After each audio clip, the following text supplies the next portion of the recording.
Welcome friend, आप सभी लोगों का स्वागत है।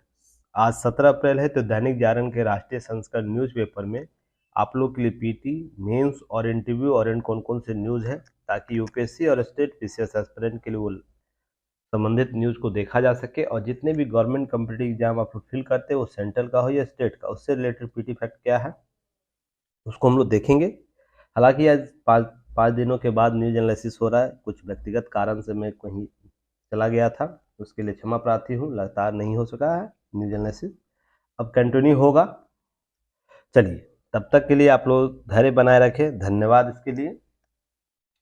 आगे बढ़ते हैं। आगे बढ़ने से पहले आप लोग क्या करना है, सभी लोगों को हमारे यूट्यूब चैनल को जरूर सब्सक्राइब कीजिए, शेयर कीजिए और कमेंट सेक्शन में महत्वपूर्ण सुझाव के साथ साथ आप पीटी फैक्ट के जो प्रश्न पूछे जाते हैं उससे भी प्रश्न देने का प्रयास कीजिएगा, तो लाभ आप लोगों को प्राप्त होगा। देखिए, ये केस स्टडी के तौर पर आप इसे ले सकते हैं। शासन प्रशासन के दौर में यह लगातार 1 महीने से अतीक अहमद से संबंधित न्यूज़ आप लोग को देखने को मिल रहा होगा। उसमें हालिया घटनाक्रम जो हुआ है कुछ एक एक दिन पहले ही, जिसमें अतीक अहमद को लाइव मीडिया जब वो कवरेज हो रहा था उस दौरान आके किसी व्यक्ति के द्वारा, 3 व्यक्ति जो यहाँ देख रहे हैं उनके द्वारा हत्या कर दी गई लाइव लाइव स्ट्रीम में।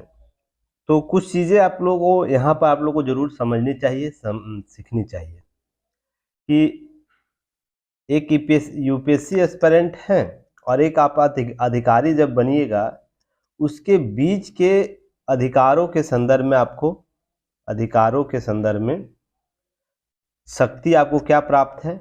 और इस प्रकार की घटना जब हो जा रही है तो रिस्पॉन्सिबिलिटी नाम का एक टॉपिक आता है, उसमें आप एक पदस्थापित जो पदवी होगा आपका, उसमें क्या रिस्पॉन्सिबिलिटी आपको है। किसी भी कैदी को, अर्थात सरकार का कैदी बना, वो आईपीसी के कई सेक्शन लगे, उस पर सजा मिला, तो एक कैदी है, एक प्रोटोकॉल के तहत उसे उसके बेटे के अंतिम सुपुर्दे खाक में जब उनका हो रहा था तो उनसे मिलने के दौरान बहुत सी चीज़ें, घटनाक्रम आपको देखने को मिलेगा। तो आपको प्रशासन क्या कर रहा था, उसे लेके जा रहा था वापस जेल, जिसमें ये सब घटना हो गया अस्पताल के घटना, इन सब घटना के बीच में।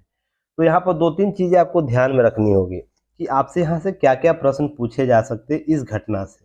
पहला तो शासन प्रशासन पर जवाबदेही से संबंधित प्रश्न पूछा जा सकता है, जवाबदेही से संबंधित प्रश्न पूछा जाएगा। यह एथिक्स पेपर 4 में भी जाएगा और जीएस पेपर 2 में भी जाएगा, यूपीएससी के जीएस पेपर 2, जहां पर शासन प्रशासन किस एजेंसियों के संदर्भ में, पुलिस प्रशासन के संदर्भ में चर्चा है, और एथिक्स पेपर 4 में जवाबदेही उत्तरदायित्व के संदर्भ टॉपिक में जाएगा। अगर आप एक डीएसपी हैं, एसपी हैं, तो आपके जो कॉन्वे में अगर कोई कैदी है उसकी हत्या हो जाती है, आपके पास क्या शक्तियां प्राप्त है इससे संबंधित, आपकी जवाबदेही क्या है, इस पर रिस्पॉन्सिबिलिटी, आप होते तो क्या करते। और इंटरव्यू का यह बहुत ही फेवरेट क्वेश्चन बन जाएगा। इस प्रकार की जब भी घटना होती है तो पुलिस इंटरव्यू के ना पैनल के लिए बहुत ही महत्वपूर्ण क्वेश्चन बन जाता है, तो आपसे लगातार प्रश्न पूछे जाएंगे।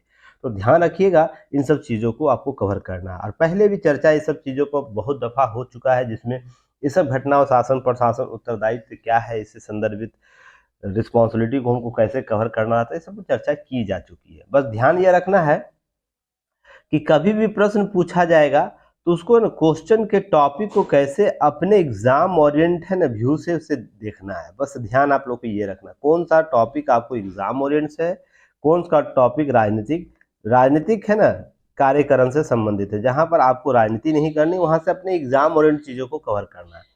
देखिए, मामला क्या है, यह इंपॉर्टेंट से ज्यादा आपके लिए क्या हो जाएगा, मामला से आपको एग्जाम ओरिएंट क्या पॉइंट निकल कर आए। हमको इससे कोई मतलब है एस्पिरेंट को किसमें कौन व्यक्ति किसकी हत्या कर रहा है, किस घटनाक्रम से हत्या हुआ है, ये किस मंशा से हत्याक्रम हुआ है, ये इसकी तनिक भी हम लोगों को जानकारी आपको है ना, तनिक भी इसका कोई महत्वपूर्ण तथ्य नहीं है। पर यह जरूर महत्वपूर्ण तथ्य है कि एक पुलिस प्रशासन के कब्जे में एक कैदी है, और कब्जे में ही कहा जाएगा ना, उनके देख रेख में सारी घटना कार्यक्रम हो रहा था। उसमें उसके लिए सुरक्षा गार्ड थे, सुरक्षा एजेंसियां कार्य कर रही थी। उसमें कोई 3 व्यक्ति बाहर से आकर उसे लाइव सेशन चल रहा है, बहुत से मीडिया क्रम से कुछ सवाल जवाब कर रहे, उस बीच में आकर आप उसको गोली मार दी। इससे क्या होगा, सत्ता और कानून के बीच जो है ना भय के कॉन्सेप्ट जो नागरिकों के लिए है वो पनपेगा। लोगों को कानून और व्यवस्था पर दो पक्षीय नजरिया नजर आएगा। यहाँ पर एक तरफ तो पॉजिटिव पॉइंट ये होगा, जो जो अतीक अहमद के आतंक से जो प्रभावित थे वो लोग हमेशा इसको सपोर्ट करेंगे। दूसरा नेगेटिव व्यू यह आएगा, जो सरकार और पुलिस तंत्र से हमेशा है ना नेगेटिव वे में उसे देखता है, तो ये भी बोलेगा कि देखो मिली भगत थी तो अतीक अहमद को निपटा दिया गया। ये सब घटनाएं आपको सुनने को मिला होगा। पर एक एस्पिरेंट है तो बीच में आपका क्या होना चाहिए, ये घटनाक्रम आपके संदर्भ में आपको अधिक जानकारी होनी चाहिए। जहां पर क्या बातें को होनी चाहिए आपके व्यू से, एक एंगल से, यूपीएससी और स्टेट पीसीएस एस्पिरेंट के एंगल से क्या होना चाहिए कि जो शासन प्रशासन सबसे पहले तो इसकी तथ्यों की जांच बेहतर तरीके से होनी चाहिए। इसके पीछे क्या वाकई तीसरा व्यक्ति कोई कार्य कर रहा है, तीसरा व्यक्ति विशेष कार्य कर रहा है। शासन प्रशासन अगर मान लीजिए कितना भी सजाबता या कैदी क्यों नहीं हो, शासन प्रशासन के कानून व्यवस्था के संदर्भ में जब इसे सारे प्रोटोकॉल कराए जा रहे हैं ना, तो दायित्व तो अधिक से अधिक बढ़ जाता है। तो दूसरी चीज है कि इसके द्वारा जो पनपाया गया जो परिदृश्य है अपने घटनाक्रम में, अपने कार्यक्रम के दौरान, तो कितना भी क्यों नहीं इस पर हमला किया जाए, सुरक्षा जो पुलिस सुरक्षा इसकी होनी चाहिए थी, ये एक तथ्य निकल कर आएगा। तो इसके बीच तालमेल स्थापित करने की जरूरत है। तो चलिए क्वेश्चन यहाँ से एक आप लोग बताइएगा, यदि आप अतीक अहमद और असद के घटनाक्रम में घटना इंचार्ज होते तो आपके पास क्या क्या विकल्प होते हैं। सभी व्यक्तियों के अपने अपने विकल्प बताए जा सकते हैं, ध्यान रखिएगा। अपने विकल्प बताना है कि आपके पास इसके बाद घटनाक्रम के बाद क्या विकल्प आपके पास शेष रह गए हैं। तो इतना तो आप लोग एनालिसिस कराया जा चुका है कि आप इस प्रकार के टॉपिक से चीज़ों को कवर कर सके। तो विकल्प क्या है, तो कुछ नहीं, पॉइंट वाइज विकल्प आपको है ना क्या करना है, कमेंट सेक्शन में लिख देना, जहां पर मैं रीड कर लूंगा, समझ जाऊंगा, ठीक है ना। चलिए नेक्स्ट हम लोग बात करेंगे। देखिए आबकारी नीति घोटाले में केजरीवाल से 9 घंटे पूछताछ की गई।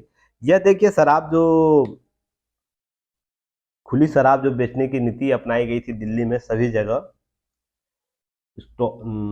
मोड़ मोड़ पर देखे होंगे, दिल्ली में जो लोग रहते होंगे समझते होंगे इस चीज को।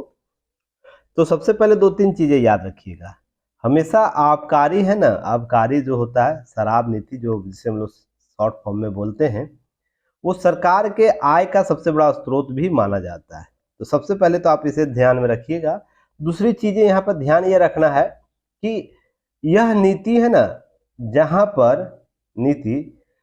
पर जिस राज्य के मुख्यमंत्री द्वारा शिक्षा की बात की जाती है, उच्च क्वालिटी की शिक्षा की बात की जाती है, इंफ्रास्ट्रक्चर की बात की जाती है, मुफ्त बिजली, मुफ्त सभी चीजें देने की बात की जाती है, वहां पर ऐसा क्या कारण था जो आबकारी नीति को है ना लाने के लिए इतना ग्राउंड लेवल पर कार्य किया गया। आप देखते होंगे ठेके हर जगह खुले हुए हैं दिल्ली में, तो ऐसी क्या ऐसे अवसर थे जहां पर हर जगह इस प्रकार से आबकारी नीति के तहत लाइसेंस दिए गए। तो जिस केंद्र शासित प्रदेश का मुख्यमंत्री अगर इस प्रकार के डेवलपिंग वर्क पर काम करना चाहता है, शिक्षा पर काम करना चाहता है, उच्च क्वालिटी शिक्षा देने की बात करती है, हॉस्पिटलिटी देने की बात करती है, वो एक तरफ इस प्रकार की नीति क्यों अपनाती है। तो सबसे पहले दो चीजें आपको ध्यान रखनी, एक तो पहले मैंने बताया आपको क्यों, और दूसरा कि एक आय का सबसे बड़ा स्रोत जब होता है ना, तो सरकारें है ना इससे बहुत पूर्ति करना चाहती है। जैसे आप याद होगा बिहार में जब शराबबंदी नीति लागू की गई, तो एक अमूमन आंकड़े यह रखे गए थे ना, सालाना 3,000 से लेकर 4,000 करोड़ के आसपास है ना नुकसान होगा बिहार सरकार को। सोच सकते हैं यह बहुत से विभागों के लिए वित्तीय आवंटन का कार्य करता था। तो यह अलग टैक्सेस बहुत सी चीजें इसके साथ चलती थी, तो वो सब बंद हो गया। तो एक नीति आपको यह समझनी है। दूसरी चीज यह समझनी है कि इससे संबंधित चीजें जो मैंने आप लोगों को कवर किया 15 जनवरी 2023 की नीति में न्यूज एनालिसिस में, और 20 अगस्त 2022 की न्यूज एनालिसिस में, दोनों को ध्यान में रखना है, संबंधित की फैक्ट को याद रखना है। हालांकि इस पर कुछ मैंने यहाँ पर कवर कर दिया है, आप लोग को ध्यान रखना है। यहाँ पर सीबीआई की बात बार बार आ रही है, सीबीआई की जांच हुई है, देख रहे हैं सीबीआई की जांच की बात हो रही है। लगातार सीबीआई आपको यहाँ पर बहुत जगह भ्रष्टाचार के मामले भी देखने को मिलेगा। और इस साल मैंने आप लोगों को गेस किया है सीबीआई से प्रश्न होंगे, अब वो पीटी में प्रश्न हो, मेंस में हो या इंटरव्यू में। इंटरव्यू में तो प्रश्न इससे निश्चित तौर पर पूछे जाएंगे, ध्यान रखिएगा। ये सब चीजें आपको कवर होनी चाहिए। चलिए नेक्स्ट चीजों को यहाँ पर समझना है कि सीबीआई के संदर्भ में मैंने सुरक्षा एजेंसी विधि कानून के संदर्भ में चर्चा पहले कर चुका हूँ, तो उसके स्टैटिक्स पार्ट को आप लोग को कवर करना है। कैसे सीबीआई क्या होता है, इसके बाद नोडल एजेंसी कौन है, भ्रष्टाचार निवारण अधिनियम क्या है, सुरक्षा अपराध सिद्ध दर क्या है, सभी पर आंकड़े मैंने दिया है। गठन प्रक्रिया क्या है सीबीआई के, इसकी भी चर्चा की जा चुकी, और अभी तक लगता है 2 से 3 बार इसकी चर्चा हो चुकी है। तो आप लोग कोशिश कीजिएगा पीडीएफ जो मिले आपको, युक्ति है इस पर पीडीएफ दिया जाता है।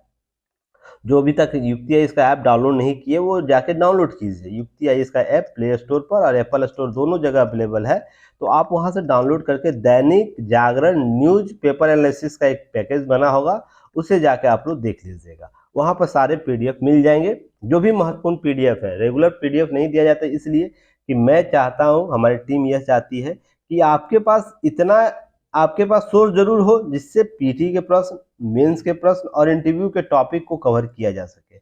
इसलिए आपको सेलेक्टिव चीजें दी जाती है जहां पर बार बार प्रश्न पूछा जाता है, तो आपको वो चीजें कवर कर। अभी तक लगभग 150 से अधिक टॉपिक को कवर किया जा चुका है। तो सोच के देखिए एक पीडीएफ में 3 से 4 टॉपिक ही रहेंगे, तो आपके पास लगभग 400 कम से कम 350 टॉपिक तो हो ही चुके हैं ना 150 पीडीएफ में। इससे अधिक चीजों को कवर नहीं करना है। यही लगातार 10 बार 20 बार आप लोग पढ़िए, रिवाइज कीजिए, आपका सिलेक्शन जरूर होगा। तो ये सब चीजों को ध्यान रखिएगा। स्वतः संज्ञान शक्ति क्या है, स्व मोटो शक्ति क्या होती है सीबीआई की, इसकी भी आप लोगों को जानकारी होनी। निदेशक की नियुक्ति कैसे होती है और 2014-2003 के आंकड़े क्या बताते हैं। हाल ही में सीवीसी अधिनियम 2003 द्वारा सीबीआई के निदेशक कार्यकाल को 2 वर्ष तय किया गया है।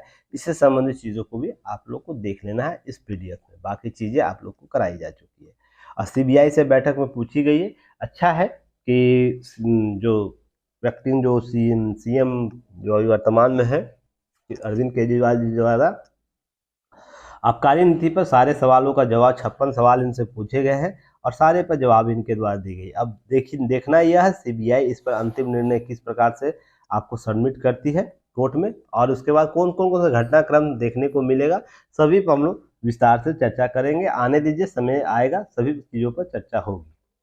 आगे बढ़ते हम लोग, आगे बढ़ते देखिए अमेरिका के भारत और अमेरिका रख रहे हैं शांतिपूर्ण वैश्विक समुदाय का ठोस नींव। यह कौन बोला है? अमेरिका के वाणिज्य मंत्री यहाँ पर आए हुए हैं, उनके द्वारा बोला गया है। तो इसे आप लोगों को ध्यान रखना है। और यह टॉपिक है ना आपको यूपीएससी के जीएस पेपर 2 द्विपक्षीय संबंध में कवर होगा।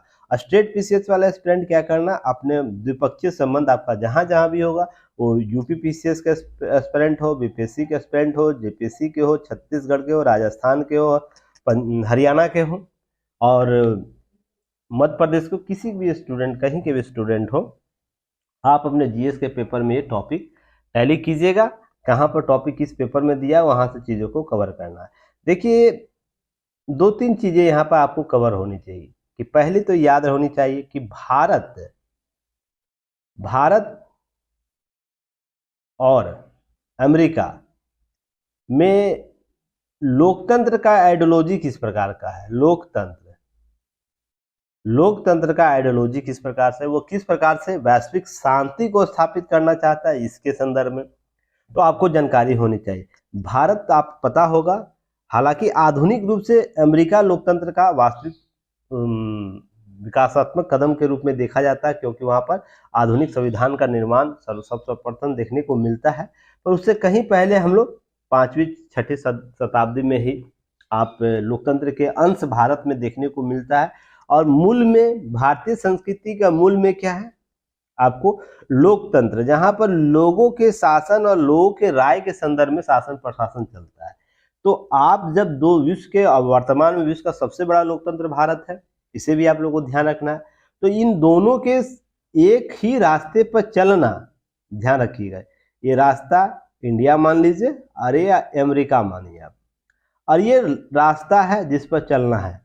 अगर लोकतंत्र और वैश्विक शांति की बहाली चाहिए ना, तो विश्व का सबसे बड़ा लोकतंत्र और यह आधुनिक लोकतंत्र का जो जन्मदाता है, उसके द्वारा अगर ये दोनों चीजें एक साथ कवर की जाती है, बस यहाँ पर कूटनीतिक चालें दूर रखनी चाहिए। कूटनीति जो अमेरिकी कूटनीतिक चालें होती हैं, अगर उसको दूर किया जाता है तो विश्व के अधिकतर समस्याओं का समाधान ढूंढा जा सकता है।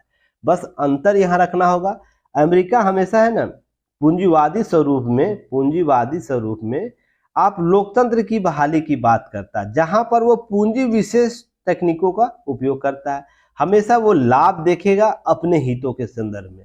पर भारत में ऐसा बिल्कुल भी नहीं है। भारत क्या कहता है, वसुधैव कुटुंबकम की बात करता है, सारा विश्व एक समुदाय है उसमें बात करती है, विश्व पर विश्वास रखती है, और यहाँ पर कूटनीतिक चालें नहीं करता है। आप है ना इस प्रकार से आप एक जस्टर के रूप में भी आपको यह काम करने को देखने को मिलता होगा। इसलिए तो आपको देखने को मिलता होगा हर जगह भारत का सहयोग आपदा के संदर्भ में देखने को मिले, या किसी के सहयोग के संदर्भ में देखने को मिले, या विश्व शांति स्थापित करने भारतीय यूएनओ का जो सेना है उसमें भारतीय समुदाय का, भारतीय लोगों का योगदान, भारतीय सेनाओं का योगदान की बात की जाए, सबसे अधिक आपको देखने को मिल जाता है। इसलिए दोनों में बेसिक अंतर आपको समझना होगा। और हालांकि देखिए कुछ संदर्भों में अब है ना अमेरिकी नीति भी बदल रही है भारतीय दृष्टिकोण से। भारत की तरफ थोड़ा सा है ना झुका हुआ अमेरिका नजर आता है। कैसे कि देखिए जब S-400 का जब डील हो रहा था ना रूस के साथ, भारत और रूस के बीच हो रहा था, तो अमेरिका ने यहाँ तक कह दिया था कि S-14 जो टेक्निक है आप रूस से ना खरीदे, बाकी हमसे खरीदिए। कुछ चीजें टेक्निकल जो हम समझौता हमारे साथ एग्रीमेंट हो चुका है, तो आप अन्य देशों के साथ नहीं खरीदिए, ये बयान आया था। पर भारत ने क्या किया, भारत ने बोला कि आंतरिक सुरक्षा और राष्ट्रीय हित के संदर्भ में जो उचित होगा वो सही होगा, मैं अपने अनुसार काम करूंगा। तो वहां पर विरोध हुआ, भारत का विरोध किया था, पर भारत ने अपने संदर्भ में तो यह, हालांकि कुछ दिनों के बाद ये बातें सॉर्ट आउट हो गई, मान लिया, तो आप झुकते भी आने, अर्थात भारत प्रो भारत होता हुआ नजर आएगा। वही दूसरा मामला जब पेट्रोलियम के खरीद की बिक्री मामले में देखने को हालिया घटनाक्रम में से बहुत से लिस्ट है जहां पर यह गिनाया जा सकता है कि अमेरिका अन्य विश्व की बात करता है ना, अमेरिका जब भी विश्व के अन्य विश्व की बात करता है, अन्य विश्व की, और भारत की बात करता है, तो भारत को स्पेशल कैटेगराइजेशन देने की कोशिश करता है। क्योंकि आप भारत का जो लोकेशन है ना जिस जगह पर है, वो पूरे विश्व को दो भागों में है ना संतुलित करने का क्षेत्र है। आप देखते होंगे विश्व मैप जब भी आप उलटते होंगे तो आप देखते होंगे भारत को है ना विश्व के दो भूभागों को जोड़ने के संदर्भ में, जैसे हिंद प्रशांत महासागर का क्षेत्र देखते होंगे, तो इससे अरब देशों का जो क्षेत्र है, अरब देशों का जो क्षेत्र है वहां से बेहतर संबंध स्थापित किए जा सकते हैं। फिर आपको प्रशांत क्षेत्र के जो कोऑर्डिनेशन पार्ट है, इन आपको सुमात्रा जल डमरू उससे संबंधित व्यापार और नीतियां जो होती है, सुरक्षा की नीति होते, सभी को यहाँ से भारत से कंट्रोल करना बेहतर हो जाता है चीजों को अगर भारत। और दूसरी चीज यह भी बात आपको ध्यान रखनी, विश्व में भारत का है ना एक सॉफ्ट नेशन के तौर पर यह अपने को स्थापित किया है, अर्थात इसकी नीतियां हमेशा हमेशा है ना आपको जन की बात करता है, लोगों की बात करता है, अर्थात धरातलीय लोकतंत्र की बात करता है। इसलिए विश्व के अन्य देशों के साथ भारत के रिश्ते कहीं बेहतर है, तो इसका लाभ लेना चाहता है अमेरिका, तो इसलिए कुछ प्रो इंडिया देखने को मिलता है। हालांकि जब भी विपत्ति होगी तो यह भी ध्यान रखना है कि अमेरिका अपने हित सबसे पहले देखेगा। अगर विपत्ति के समय बात की जाए ना, उस समय अमेरिका अपनी सबसे पहले नीति देखेगा, तब तक कार्य करेगा जब यह उसके लाभ के लिए होगा। तो यहीं पर 2-3 चीजें घटनाक्रम हुई जहां पर बातें की गई है, इसे आप लोगों को देख लेना है। दो लोकतंत्र के बीच रिश्ता सकारात्मक सोच वाला रिश्ता है जिसमें चुनौतियां, आंतरिक समस्याएं भी हैं, लेकिन हमें खुद पर हावी नहीं होने देना। जो बातें मैंने आप लोगों को बताया, भारत को अपनी विविधता को मान्यता देना और उसका उत्सव मनाना बहुत प्रिय लगता है, ये सब बातें की गई है, ये सब अंडरलाइन किया तो आप लोगों को समझ लेना है। भारत अमेरिका दोनों मजबूत और शांतिपूर्ण सामंजस्य वैश्विक समुदाय के लिए मजबूत नींव का निर्माण कर रही है, ये सब बातें कही गई। अमेरिकी वाणिज्य मंत्री जो जीना राइमोंडो है, उनके द्वारा प्रधानमंत्री नरेंद्र मोदी को सबसे प्रिय लोकप्रिय और दूरदर्शी नेता बताया। इसके पीछे मैंने आप लोग को कुछ दिन पहले मैंने एक टर्मिनोलॉजी बताया था कि यह क्यों इतना पॉपुलर हो रहे हैं। क्यों पॉपुलर हो रहे हैं कि पॉपुलर यह इसलिए हो रहे हैं कि यह ना अवसरों के आधार पर है ना अपनी नीतियों को है ना जस्टिफिकेशन करना जानते हैं। अर्थात भारतीय भूभाग की बात करेंगे, या अर्थात हम पूर्वोत्तर क्षेत्र में हमारा पीएम जाते हैं, हमारे देश के पीएम, तो पूर्वोत्तरीय भाषा क्षेत्र के संदर्भ में, संस्कृति के संदर्भ में वो जोरदार समर्थन करते हैं। जब वो दक्षिण के दौरे पर होते हैं, वहाँ की संस्कृति के, वहाँ के संदर्भों की बात करना चाहते हैं, तो इस तरह होता है ना, लोगों के साथ कोऑर्डिनेशन उनका बेहतर बैठता है। ऐसे ही विश्व में जाइए, विश्व में जब भी मंच साझा किया जाता है तो ये केवल खाना पूर्ति नहीं करते, ध्यान रखिएगा। खाना पूर्ति आप लोग समझते हैं ना, हाँ चलो मिल लिया और चलो अपना डील कर लिया, चलो आ गया। ये गर्मजोशी से लोगों का स्वागत भी करते हैं, गर्मजोशी से लोगों से मिलते भी है। जैसे आप देखते होंगे, हाल में एक वीडियो लीक हुआ था, वीडियो देखने को मिलेगा G20 सम्मेलन का, लास्ट जो सम्मेलन हुआ है, वहां पर अमेरिकी जो राष्ट्रपति है पीछे से आके हमारे देश के प्रधानमंत्री का कंधा पर हाथ रखते हैं और देखते होंगे जैसे ही रिटर्न होते हैं उनको देखते हैं गर्म जोशी से उनका स्वागत करते हैं। और उनका बॉडी लैंग्वेज देखिएगा, अमेरिका के राष्ट्रपति का बॉडी लैंग्वेज देखिएगा। तो ये सब चीजें है ना, क्या करता है कि आपकी है ना वैश्विक तौर पर आपको क्या करता है, यह समझ विकसित कर देता है कि एनर्जेटिक देश का प्रधानमंत्री एनर्जेटिक कैसे है, लोगों के साथ कैसे संबंध स्थापित करना चाहता है। आप फ्रांस की बात कर ले, फ्रांस की बात कर ले, रूस की बात कर ले, अगर एक साथ बात की जाए अमेरिका की, 3 देशों को आप मिला लीजिए, एक तरफ रूस को रख दीजिए और एक तरफ यूरोप को रख लीजिए और एक तरफ भारत को रख लीजिए, तो देखिएगा जितने भी डिस्प्यूट इन लोगों के बीच होगा, जब भारत बीच में आएगा तो लोग क्या करेंगे, संतुलन की स्थिति में कायम करेंगे। तो इसके बीच सबसे बड़ी कड़ी के रूप में देश के प्रधानमंत्री जो वर्तमान में उनके द्वारा किया जा रहा है कि यह रूस के साथ भी संबंध बेहतर स्थापित किया जा रहा है। अब बताइए यहाँ पर अगर भारत के प्रधानमंत्री द्वारा ये बातें की गई है कि अभी विश्व है ना युद्ध का नहीं है, अगर दूसरा देश है यह राय अगर रूस को दिया रहता ना तो 2-3 बातें वो सुना चुका होता अभी तक, पर भारत के प्रधानमंत्री को ऐसा नहीं कहा और उनके जस्टिस को वो उसने स्वागत भी किया। तो ये सब चीजें समझने योग्य है कि हमारे देश के प्रधानमंत्री का या हमारे देश का जो आपको विश्व में जो मांग है, किस प्रकार से डिमांड आपको हो रहा, तो हमने किस प्रकार के सप्लाई डेवलपमेंट के वर्क किए हैं, जैसे किस प्रकार से लोगों के साथ मिलना है, संबंध कैसे स्थापित करना है, इस सब के बारे में। साथ ही एक चीज देखिएगा, रेडियो एक्सेस, अर्थात जब वो दौरे पर थे, अब देखिएगा यहाँ पर वाणिज्य मंत्री ने बोला कि जब प्रधानमंत्री मुलाकात संबंधी अनुभव साझा करते हुए उन्होंने कहा कि नरेंद्र मोदी को जानते, उन्हें पता होगा कि वे तकनीक के पसंद करने वाले, वे हमारे रेडियो एक्सेस नेटवर्क और आर्टिफिशियल इंटेलिजेंस के संबंध में विस्तार से चर्चा हुई थी और वह कमाल की थी। मोदी ने मुझसे कहा था कि एआई का मतलब आर्टिफिशियल इंटेलिजेंस नहीं बल्कि अमेरिका और इंडिया के प्रौद्योगिकी पारिस्थितिक तंत्र है। तो सोच के देखिएगा एआई का नया कॉन्सेप्ट इनके द्वारा कैसे डेवलप किया गया। तो कोई भी देश क्या करता है कि अतिरिक्त दबाव उस पर आ जाता है, देखो भाई हम लोग किस संदर्भ में बातें कर रहे हैं, ये किस रिश्ते को जोड़ने की बात कर रहे हैं यहाँ पर। और एक सही बात बोलूं मैं, इसको अनर्गल नहीं लीजिएगा, जिस समुदाय से हमारे देश के पीएम आते हैं ना, वो कंकड़ से भी है ना, कंकड़ को भी हीरा बनाने की तकनीक रखता है, अर्थात कंकड़ को हीरा तुल्य कैसे बेचा जा सकता है, वो टेक्निक उनको पता है, क्योंकि मोदी परिवार से, मोदी समुदाय से है।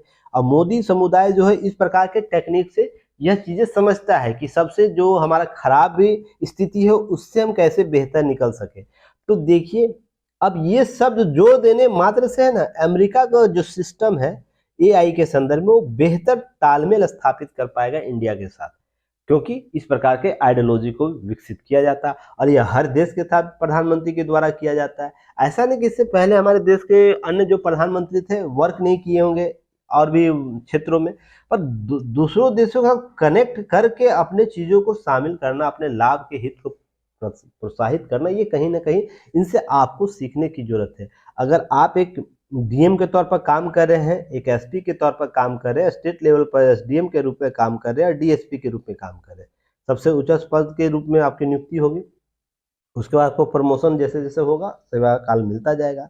पर ध्यान यह रखना है कि आप में भी यह नीति होनी चाहिए कि हम आपसे डेलीगेशन, एक आपके चेंबर में कोई मिलने आता है, आप यहाँ बैठे हुए हैं, 10 पब्लिक के लोग मिलने आते हैं, तो आप कैसे बेहतर तालमेल स्थापित करना चाहते हैं, यह आपको हमारे देश के वर्तमान प्रधानमंत्री से सीखनी चाहिए कि इस व्यक्ति का मान लीजिए कैसा भी मूड क्यों ना हो, इन सभी व्यक्तियों जो आपसे डेलीगेशन मिलना आया है, आप उसको जब अपने रूम से बाहर जब जब वो आपके रूम से बाहर, ऑफिस से बाहर जाए, तो उसके चेहरे पर मुस्कान होनी चाहिए। ऐसे टेक्निक आप लोग अपने में भी डेवलप कीजिएगा, तो एक बेहतर प्रशासक बन जाइए। केवल किताबी ज्ञान से है ना कि अब सक्सेसफुल अफसर नहीं बना जाता है।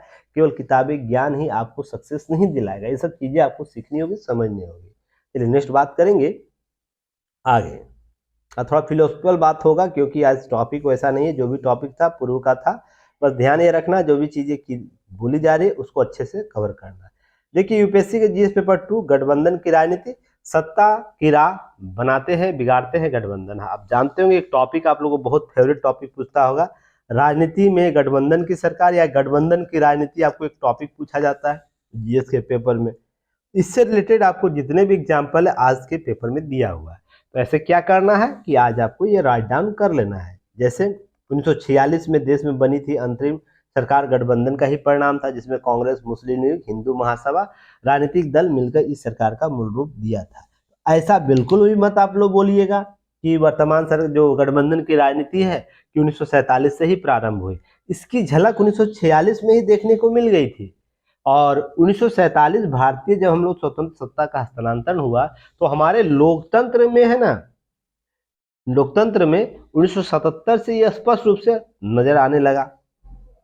क्योंकि पहले क्या होता था, एक दलीय प्रभुत्व हुआ करती थी कांग्रेस की। जैसे जैसे समय बीता, लोगों की विचारधाराएं बदली, तो लोग अलग अलग पार्टियां निर्माण करने लगे और सरकारें गठित होने लगी। 1977 का एग्जाम्पल आपको याद रखना, 1989 का याद रखना, 1999 का, फिर उसका 2004 का भी याद रखना है और 2019 का भी याद रखना है। जहां पर आप ध्यान रखिएगा 1999 से पहले जो घटनाक्रम हुआ था, वहां पर बहुत सी चीजें पॉजिटिव हुई थी, नेगेटिव हुई थी। वर्तमान में 2004 और 2019, 14 और 19 का जो गठबंधन हुआ है दो मुख्य रूप से, तो ये भी आपको ध्यान रखो, यहाँ पर भी कुछ पॉजिटिव नेगेटिव इम्पैक्ट देखने को मिला है।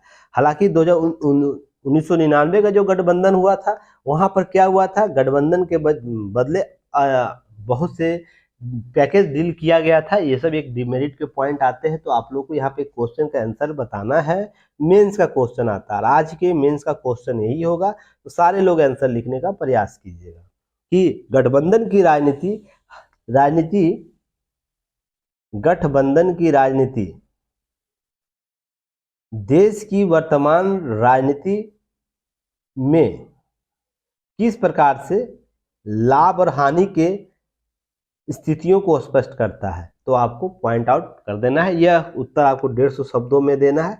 और क्या करना है, युक्ति आईएएस का ऐप है, वहां पर कम्युनिकेशन ग्रुप है, आप वहां सेंड कर सकते हैं, या दैनिक जागरण का जो पेड ग्रुप है आप वहां सेंड कर सकते हैं। दोनों जगह मैं आपको रिव्यू कर दूंगा और ग्रुप जो बना वहां पर शेयर कर दूंगा। चलिए आगे याद रखिएगा यहाँ पर घटनाक्रम। अब इसी दौर देखते हैं 1989 के दौर में, आप देखते होंगे 99 के बीच में यहाँ पर बहुत सी सरकारें बनी है। आप नाम सुने होंगे, प्रधानमंत्रियों के नाम सुने होंगे, तो इनका नाम थोड़ा याद रखना है इस अस्थिर के संदर्भ में, क्योंकि छोटे छोटे पार्ट जब गठबंधन हुआ था और विचारधाराएं अलग अलग हुई थी, तो पार्टियां जब भी गठन करती थी कुछ समय बाद दूसरी विचारधारा के रूप में स्पष्ट होता था, नए प्रधानमंत्री बनते थे। इसी बीच आपको बीपी सिंह, चंद्रशेखर जी के द्वारा गठबंधन की सरकार में बनाया गया था। नरसिम्हा राव आपको देखते हुए 91 से 96, अटल बिहारी वाजपेयी 96 कुछ दिनों की सबसे न्यून सरकार बनाई थी, सबसे कम समय के लिए।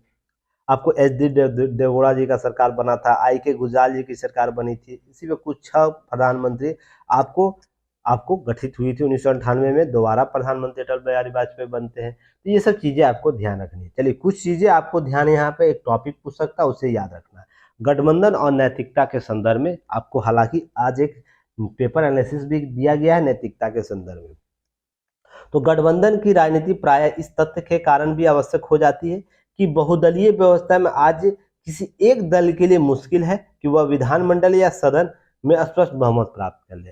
हालांकि 2014 के बाद और 2004 में यह स्थितियां आपको देखने को मिली थी कि स्पष्ट सरकार बनाने का सीटें जो थी, बहुमत की जो सीटें थी वो प्राप्त की जा चुकी थी। फिर भी गठबंधन की सरकार इसलिए बनाई गई क्योंकि आप देखते होंगे कि आपको मेमोरेंडम देखने को मिलता है, एक बीजेपी और दूसरी तरफ कांग्रेस, उसके बीजेपी प्लस संबद्ध पार्टियां और कांग्रेस प्लस संबद्ध पार्टियां, तो एक साथ चुनाव पूर्ण है ना गठबंधन ये लोग किए हुए हैं। इससे क्या होता है कि संगठन मजबूत होता है, इनके जो गठबंधन की जो गठबंधन है वो मजबूत होता है और बेहतर प्रदर्शन करता है। इसके लाभ आपको देखने को मिलेगा।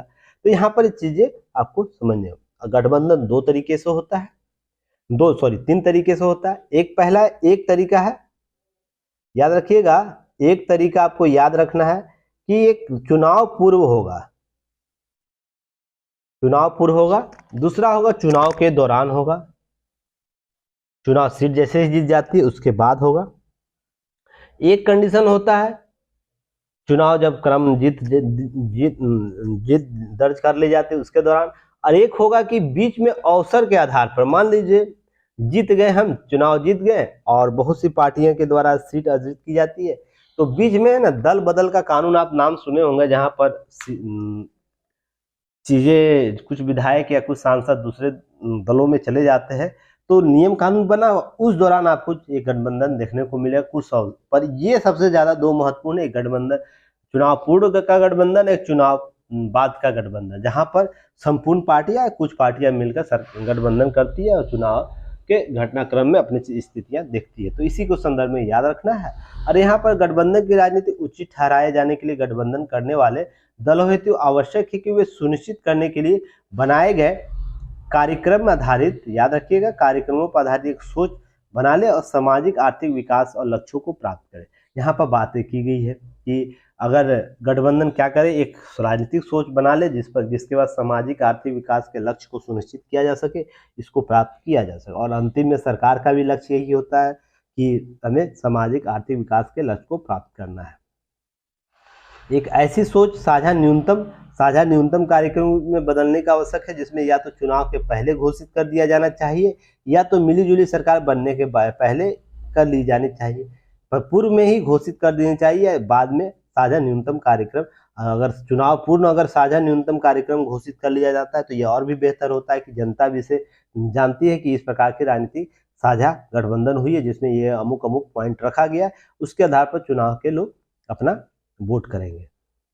अब ध्यान रखना है, सामाजिक आर्थिक विकास के ही प्रमुख रूप से लक्षित होने चाहिए, लक्ष्य जो प्रमुख रूप से लक्षित होने चाहिए। राजनीतिक अवसरवादिता का लाभ उठाने और सत्ता पाने की लालसा संबंध में नियम विनिमय की जरूरत है, और भी बेहतर दल बदल कानून से संबंधित जो कानून बनाए गए हैं, और भी उसको, जैसे राजनीतिक अवसर, मान लीजिए कुछ पार्टियां ऐसे होती हैं, कुछ लोग ऐसे होते हैं, कुछ सांसद ऐसे होते हैं, विधायक ऐसे होते हैं कि मान लीजिए राजनीतिक चुनाव हुआ, चुनाव में कोई पार्टियां जीत के दर्ज करती है, कुछ अंग से वो, जैसे बिहार में आपको मामला देखने को मिलता होगा, एक तरफ बीजेपी है, एक तरफ राजद है, बीच में जदयू है। जदयू के बिना ना तो राजद सरकार बना पा रही है, ना ही बीजेपी सरकार बना पाती, क्योंकि दोनों को ही स्पष्ट बहुमत नहीं मिला। पर जदयू को इतना सीट प्राप्त होती है जिसमें किसी भी, इधर जाता है तो भी सरकार बनेगी, इधर भी जाता है तो सरकार बनेगी।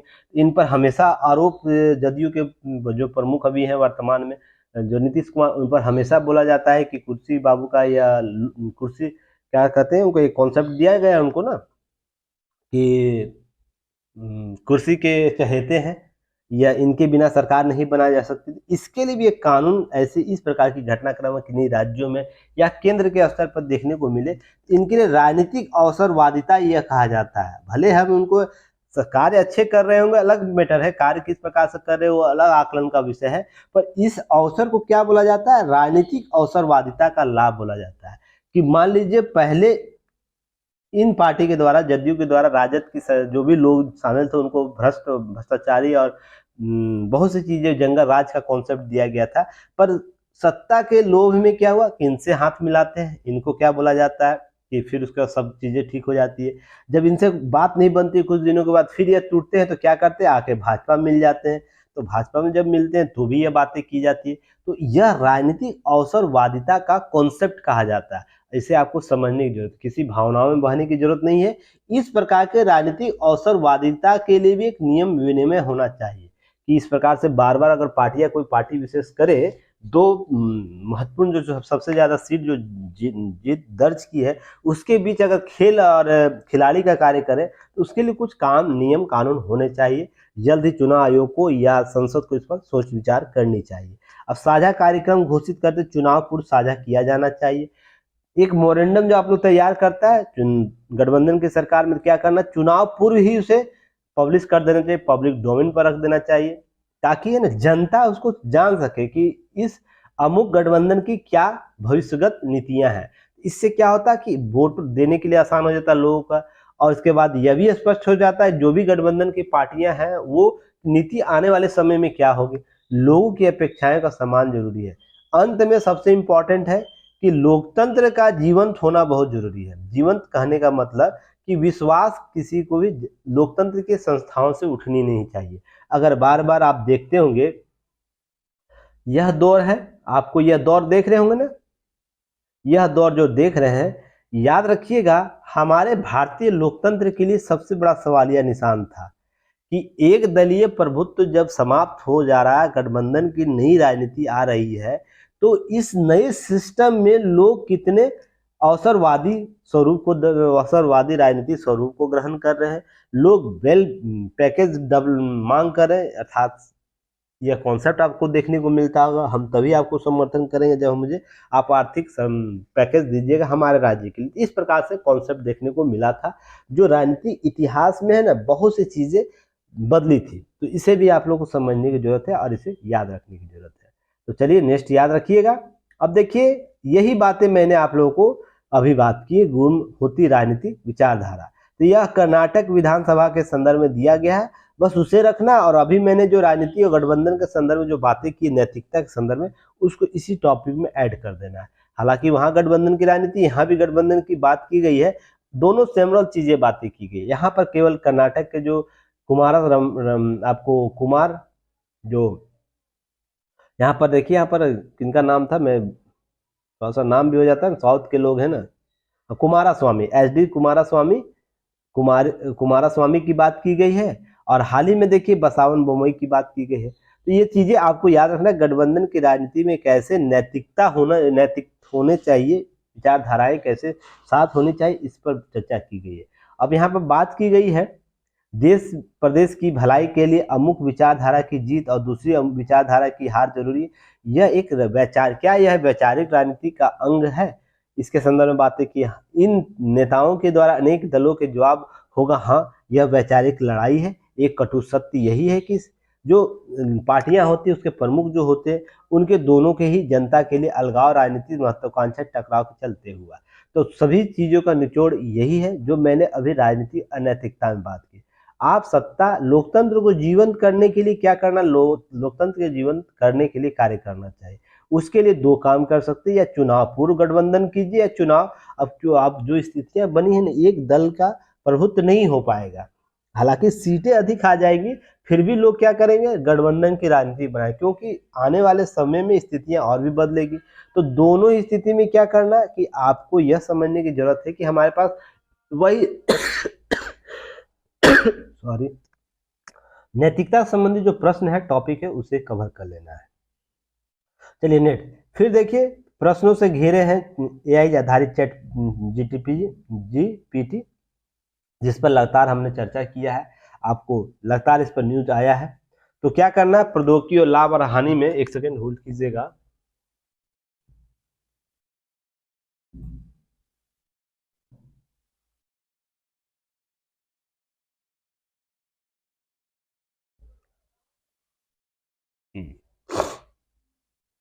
इसमें आपको लगातार आपको बातें कवर की गई। तो कुछ देखिए हालिया घटनाक्रम, आपको यह यूपीएससी का GS पेपर 3 में आएगा, प्रौद्योगिकी, उसके लाभ और हानि क्या क्या होते। तो लाभ तो बहुत कुछ गिनाई गई है, हाल ही में कुछ घटनाक्रम हुआ है जिसे आप लोग को याद होना चाहिए। पहले मैंने भी बात किया इस पर। तो जैसे आपको क्या करना है कि डेटा चोरी के संदर्भ में बातें याद रखनी है कि इसको प्रश्न पूछे। यहाँ पर आपको बौद्धिक और व्यावसायिक स्तर पर कामकाजों को प्रभावित होने की मेधा शक्ति की बात की गई, मौलिकता की बात की गई है, और भी बातें की गई है। तो ये सब चीजें इसके साइड इफेक्ट के तौर पर गिने जाएंगे। तो यहाँ पर देखिए बात हो रही है कि हाल ही में देखिए आपको इटली, चीन, उत्तर कोरिया, फ्रांस, रूस और इस पर प्रतिबंध लगाए। तो इन देशों के द्वारा प्रतिबंध इस फॉर्मेट पर क्यों लगाया गया है, तो सबसे पहले आपको यह समझना होगा कि सभी देश है ना अपनी राष्ट्रीय एकता और अखंडता के लिए कार्य करते हैं। तो जिसमें आपको याद रखना है कि डाटा वर्तमान समय में किसी व्यक्ति विशेष का डाटा सबसे इम्पोर्टेंट फैक्टर है। आपको याद होगा कुछ साल पहले ही हमारे देश के प्रधानमंत्री के द्वारा यह बोला गया था, या फिर इस पर आपको ये भी सुनने का है, जो जियो के मालिक है उनके द्वारा भी बोला गया था, वर्ल्ड में सबसे बड़ा अभी इम्पोर्टेंट पार्ट क्या है, पैसा नहीं होकर डाटा सबसे इम्पोर्टेंट फैक्टर बन गया है। क्योंकि जिसके पास जितना अधिक डाटा होगा, रिसोर्स डेवलपमेंट आप उससे ज़्यादा कर सकते हैं। आप देखते होंगे आपके पास एक कॉल आता होगा हमेशा, किसका कॉल आता है, कभी कंपनी का कॉल आता है, कभी इंश्योरेंस कंपनी का कॉल आएगा, कभी आपको डोनेशन कॉल आएगा। तो डाटा है, मेरा डाटा उन लोगों के पास कैसे पहुंचा, तो ये जितने लोगों के पास, मान लीजिए कोई सर्किल होगा ना जिसके द्वारा मेरा डाटा एनालिसिस में मेरे नंबर का रिकॉर्ड रखा जाता होगा, वो किसी को शेयर करता होगा जिसके आधार पर वो खरीद बिक्री की जाती होगा, उसके बाद कॉल आता है। तो ये डाटा सबसे इम्पोर्टेंट है ना, कि हाँ अमर सर का ये नंबर है और ये क्या हो रहा है, इनके पास ये, मान लीजिए मैं कहीं डोनेशन किया हूँ तो मुझे बार बार कॉल आता है डोनेशन करने का। तो देखिए होता क्या है कि इसे कैसे पता चला कि मैंने कभी डोनेशन किया है, आप सोच के देखिएगा।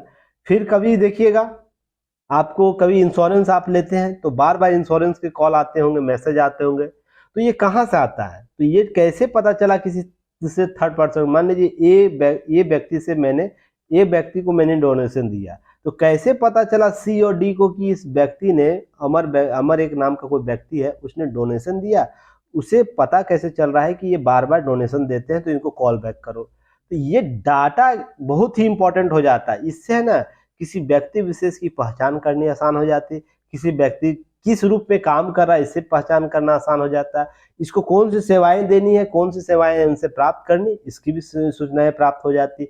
इसका एवरेज इनकम क्या है, एवरेज डोनेशन क्षेत्र क्या है, या बहुत सी चीजें, अर्थात एवरेज इनका खर्च क्या है, एवरेज ये किस प्रकार से काम कर रहे, उससे संबंधित आंकड़े इनको प्राप्त हो जाएगा। इससे खरीद बिक्री क्या कर रहे हैं ये महीने का, ये भी आपको पता हो जाएगा।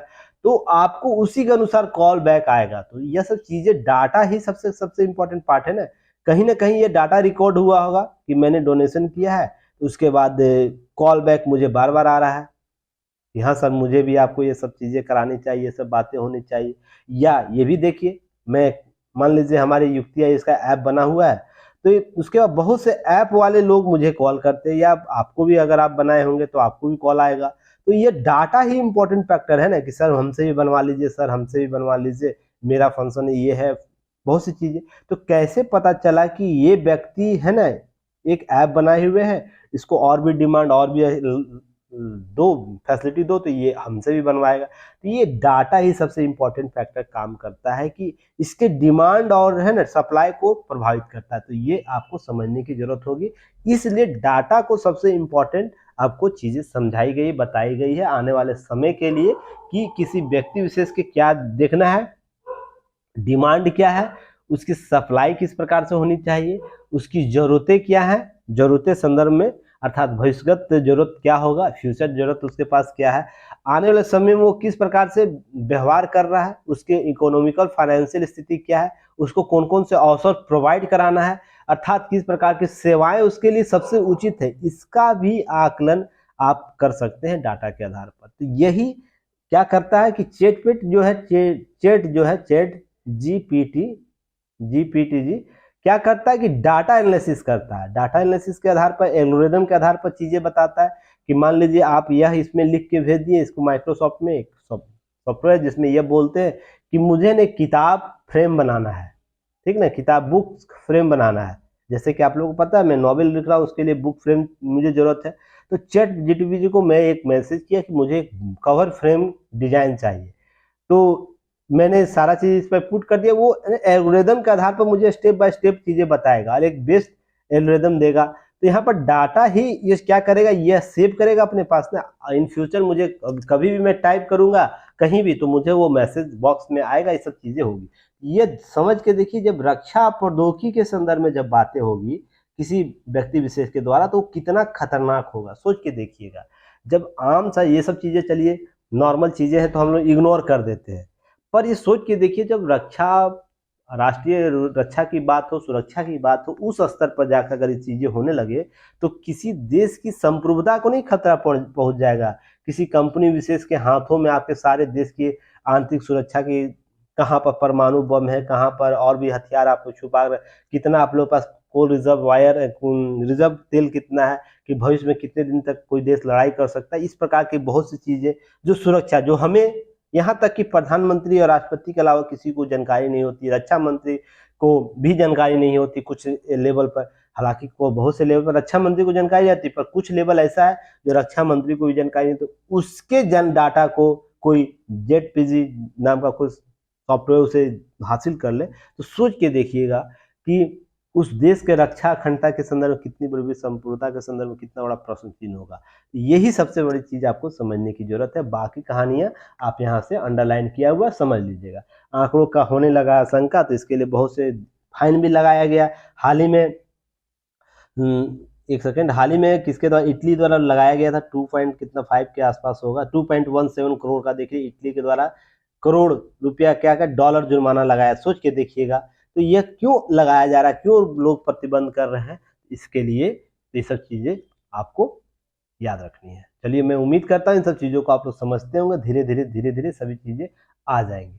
अब देखिए, यूपीएससी के जीएस पेपर 3 में राजकोषीय नीति सब्सिडी के संदर्भ में बातें की जा रही है। खाद्य के आयात में आने लगी है गिरावट, तो सब्सिडी, नैनो यूरिया और भी बातें की गई। मैंने पहले भी नैनो यूरिया के संदर्भ में चर्चा किया हूं, तो याद रखिए। चलिए, क्वेश्चन आप बताइएगा कि भारत सरकार द्वारा बजटीय आवंटन में 3 प्रकार का खाद्य सब्सिडी की बात की जाती है। एक खाद्य सामग्री सब्सिडी की बात की जाती है, एक पेट्रोलियम और डीजल पेट्रोलियम जो बातें होती है, पेट्रोलियम सब्सिडी की बात होती है, और तीसरा आपको खाद उर्वरक सब्सिडी की बात की जाती है। तो तीनों के आंकड़े क्या है, कुल सब्सिडी कितनी भारत सरकार के द्वारा दी जाती है और तीनों में कितना कितना है, तो सबसे पहले ये आंकड़े आपको लिख के कमेंट सेक्शन में भेजना है। और इस पर पहले भी मैं चर्चा किया, इसलिए सब चीजें इग्नोर नहीं होनी चाहिए। कोई भी चीजें बताई जा रही है, पूछी जा रही है, उसका लाभ आप लोग लीजिए, ठीक ना। केवल क्या है कि पेपर नहीं मिल रहा है या एनालिसिस नहीं है, उस पर जोर दीजिए। जितनी बताई जाती है उस पर, उससे सीखने की कोशिश कीजिए। अगर उतना भी कर लेते हैं ना, आपका सिलेक्शन पीटी मेंस तक कोई नहीं रोक पाएगा, ध्यान रखिएगा। क्योंकि हम लोग बार बार इसी फॉर्मेट पर आधार पर आगे बढ़ते हैं। मैं अभी भी डेली 10 से 15 पेज लिखता हूँ डेली, है ना। कम से कम कोशिश करता हूँ एक सेट रिवाइज जरूर करने का, क्योंकि मुझमें भी नई नई चीजें सीखने का अवसर प्राप्त हो और नए नए टेक्निक को डेवलप कर सके। इसलिए आप लोग स्टूडेंट अभी हैं, तो आप लोग को तो और करनी चाहिए ना। तो सोच के देखिएगा, बस केवल पेपर नहीं मिल रहा है सर, पेपर नहीं आ रहा है, क्यों केवल पेपर से खाना पूर्ति कर लीजिएगा, एग्जाम क्रैक हो जाएगा। या तो फिर बहुत से लोग ये भी बोलते हैं कि केवल न्यूज एनालिसिस देख लेते हैं और उसके लिए कमेंट सेक्शन में नहीं कुछ ना कमेंट करते हैं ना कुछ करते हैं, या तो वो खुद को बहुत ओवर स्मार्ट समझ रहे हैं कि नहीं मेरा इतना करने से मेरा सिलेक्शन हो जाएगा, तो आप बेवकूफाना हरकत करते हैं। मैं जो बहुत ही स्पष्ट और खुले शब्दों में ये सब बातें बोलता हूँ। देखिए, मैं केवल संस्था नहीं चला रहा, मैं जवाबदेही के साथ चीजों को करना चाहता हूँ। इसके लिए आपको भी जवाबदेह बनना होगा। केवल एक हाथ से तालियां नहीं बजती हैं। और मैं जितने भी मेरे स्टूडेंट हैं, मैं पर्सनली सबसे कॉल कर करके बात करता हूँ कि आपकी क्या इशू है। आप मैसेज बॉक्स में देखिएगा, मैसेज ड्रॉप करके देखिए, मैं आपसे रिटर्न बैक कॉल करता हूँ कि नहीं करें। पर आप लोग लाभ इसका नहीं लेना चाहते कि इतना बेहतर तरीके से चीज़ों को कराया जा रहा है, तो लाभ इसका कैसे लिया जाए। तो केवल इन सब चीज़ों को ध्यान में रखिए।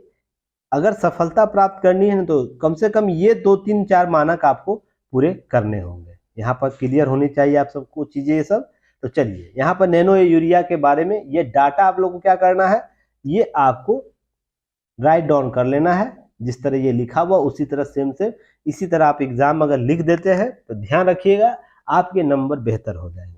यहाँ वर्ष 2022 में देखिए, जनवरी, फरवरी, मार्च का आंकड़ा दिया हुआ। जनवरी आपको रेड का है, आपको थोड़ा सा ये मैरून कलर का, ये आपको ब्लैक कलर का दिया हुआ है।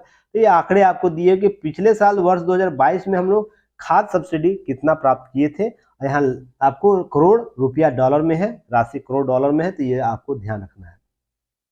दूसरा, 2023 में फरवरी में हम लोग कितना प्राप्त, जनवरी में कितना प्राप्त किए, फरवरी में, अब मार्च में, अप्रैल अभी हम लोग चल रहा है तो आंकड़ा दिया नहीं है। तो ध्यान रखिएगा, सब्सिडी आपको रेट कम हो रहा है, तो इसके लिए क्या क्या लाभ हो सकता है। तो सबसे पहले याद रखिएगा, अगर खाद 3 महीनों में खाद, कच्चा और मैन्युफैक्चरिंग आयात की पिछले साल की समान अवधि मुकाबले लगातार गिरावट हो रही है। अगर ये होता है तो क्या होता है कि सरकार को खाद सब्सिडी, खाद उर्वरक सब्सिडी की बात हो रही है कि मद में कम खर्च करनी होगी, सबसे इम्पोर्टेंट।